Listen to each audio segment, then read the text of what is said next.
Hello and welcome to Camera Cole, where we look at life through the lens of truth. Today I'm going to show you my essential starter pack. It's 3 items that you're going to need if you want to take your social media game filmed on your cell phone to the next level. I'm not going to waste any time. I'm going to show you these 3 items. These 3 items are going to solve about 90% of your problems that you're going to run into when you're starting to do cell phone generated content for social media. I'm just going to link them below, and to be completely transparent, these are affiliated links, so I will get a percentage here at Camera Cole for you clicking on the link and purchasing them. To be even more transparent, I am a Christian and I tithe 10% of my gross income that comes from Camera Cole. It's going to be either my home church or whatever church I'm visiting. I travel a lot and I like to visit friends' churches, and I'll just put my funds into the kingdom wherever I end up. Without ado, let's get into it. Completely transparent finance stuff out of the way. The first thing you're going to want to do when you're doing phone content is get mics. I have the DJI Mic 2s. That's what I'm going to get for my starter pack here. The other thing is a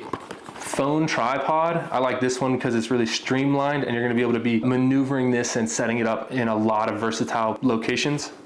And the last thing is the Neewer Ring Light. It's huge. You can see it here. This ring light is going to bring that quality right up to that professional level grade that you see people getting on their iPhones. The ring light is how you do it. So that's my 3 essential starters pack. Thank you for your time, and I will link videos with setup and how to unbox these things and get them into use right away. Those are going to be right below the affiliate links below. So thank you for your time and welcome to the content creator journey with Camera Cole.